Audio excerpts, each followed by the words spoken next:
বিসমিল্লাহির রহমানির রহিম। মা বাবাকে করিও যতন, তাহলে পাবে তুমি অমূল্য রতন। আল্লাহ তুমি সহায় হও যেন বিচারের বাণী আগামী দিনে যেন মুছতে পারে মজলুমের চোখের পানি। দেশ ও দেশের বাইরে থেকে যারা আমার ভিডিওটা দেখছেন সবাইকে জানাই অভিনন্দন। আজকে একটা ভিডিও নিয়ে আপনাদের সামনে হাজির হয়েছি।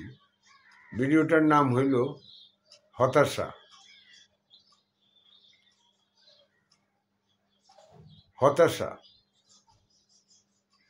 হতাশা কিন্তু এটা রোগ নয়, এটা একটা ব্যাধি।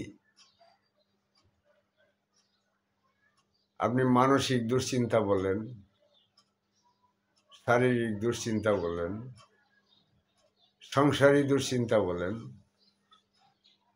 অর্থনৈতিক দুশ্চিন্তা বলেন, বা প্রেমে ব্যর্থতা বলেন, বা ব্যবসা ক্ষেত্রে ব্যর্থতা বলেন, শিক্ষাক্ষেত্রে ব্যর্থতা বলেন, এর মাঝে কিন্তু একটা দুশ্চিন্তার আবির্ভাব হয়। যে দুশ্চিন্তার আবির্ভাব হয় তাকেই বলা হয় হতাশা। আপনাদেরকে আমি বলছি, আপনারা নৈরাশ হবেন না, আপনারা হতাশায় যাবেন না, হতাশায় পড়বেন না। কারণ আমরা সর্বশ্রেষ্ঠ জীব মানুষ, আমাদের সৃষ্টিকর্তা আছে। যে কোনো মুহূর্তে আমাদের সেই হতাশা দূর করে দিতে পারে ইনশাল্লাহ। আপনারা হতাশা যাতে না ভোগেন, হতাশায় যাতে না ভোগেন সেদিকে আপনারা খেয়াল রাখবেন। হতাশার মাঝে ফিরে যাবেন না। হতাশা থাকতেই পারে, তাই বলি জীবনকে বরবাদ করে দিবেন বা এই জীবনকে আপনি নষ্ট করে দিবেন, এটা সঠিক নয়। আপনি হতাশা থেকে দূরে থাকতে হলে আপনি কিছু কর্ম করতে হবে। যেমন হাসি খুশি থাকতে হবে, এরপর খেলাধুলা করতে হবে, নামাজ রোজা ওগুলি রাখতে হবে।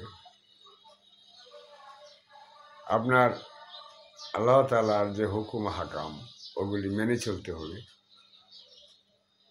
বন্ধু বান্ধবের সাথে চলাফেরা করতে হবে, হাসি খুশি মনে খেলাধুলা করতে হবে। তাহলে আপনার হতাশা দূরে চলে যাবে।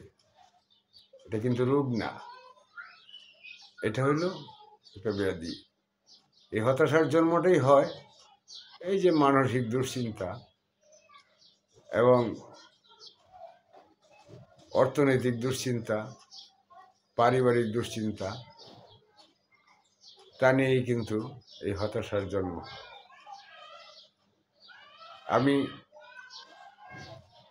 কিছু করতে পারি না, আমি সফলতা পাই না, আমি জীবনকে প্রতিষ্ঠিত করতে পারি না, এইসব ভেবে যে দুশ্চিন্তাটা আসে সেই দুশ্চিন্তার নাম হইল হতাশা।